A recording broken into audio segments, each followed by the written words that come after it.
Let's start with a scenario that's every new parent's worst nightmare. You have a perfectly healthy newborn baby, but then suddenly they start bleeding, and there's no obvious reason why. It's a terrifying thought, but it's a real medical mystery. And today, we're going to solve it together. You know, this isn't just a hypothetical question. It's a real situation that can bring an entire delivery room to a standstill. We're talking about unexpected bleeding from the umbilical stump, or maybe in the GI tract, or in the absolute worst-case scenario, inside the brain. There's no injury, no clear cause, nothing. So what on earth is going on inside this tiny baby's body? Well, to get to the bottom of it, we've got to look at a microscopic process that honestly keeps all of us from bleeding out from something as simple as a paper cut. To crack this case, we really need to understand the body's emergency response system for injuries, and that's blood clotting. And you know, the real stars of that show are some very, very special proteins. Okay, so you can think of these clotting factors as tiny little first responders, just floating around in your bloodstream, totally inactive, just waiting for the signal. The second a blood vessel gets damaged, they get the call to action, and their job is to build a patch, a clot, and seal that leak. But, and this is absolutely crucial, these little first responders can't just activate themselves. To get ready for duty, they need a special key to unlock their potential, and that key is vitamin K. Without it, this whole life-saving process just grinds to a halt. Let me show you how it works. It's actually pretty cool how this all fits together. So first, the liver does its job, right? It produces all these protein building blocks, but they start out dormant, they're asleep. Then vitamin K swoops in and performs this really critical chemical modification. It's literally the key turning in the ignition of a car. It's only after vitamin K does its thing that these factors can spring into action and actually stop the bleeding. No key, the engine never starts. Simple as that. And right here, this is our first major clue.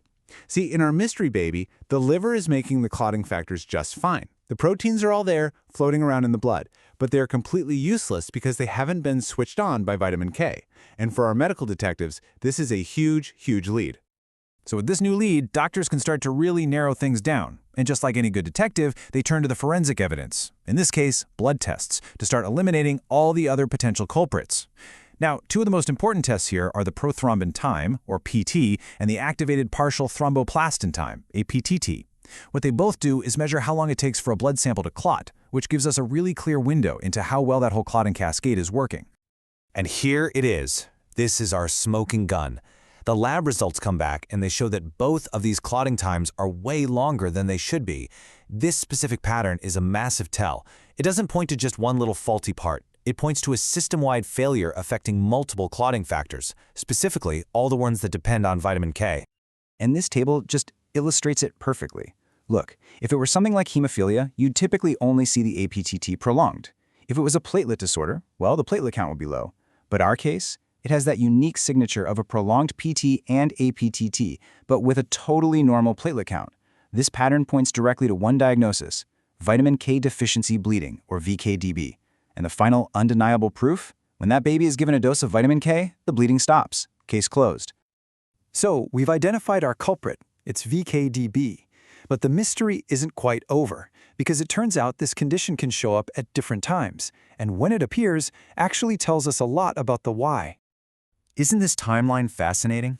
Okay, so if bleeding happens in the first 24 hours, that's called early onset, and it's often tied to certain medications the mother might have been taking. Then there's classic onset, from day 2 to 7. This is what happens when a baby just doesn't have enough vitamin K to get them through their first week. And then there's late onset, which happens after 2 weeks. This one is especially dangerous because it carries a much higher risk of bleeding in the brain. It's a particular risk for infants who are exclusively breastfed, simply because breast milk, while pretty much perfect in almost every other way, is just naturally low in vitamin K. Okay, so we have unraveled the biology, we've followed the clues, we've made the diagnosis, and after all of this detective work, the solution isn't some complex, high-tech procedure. It's actually one of the simplest and most profound interventions in all of medicine. You see, the fundamental problem is that all newborns are born with very low stores of vitamin K.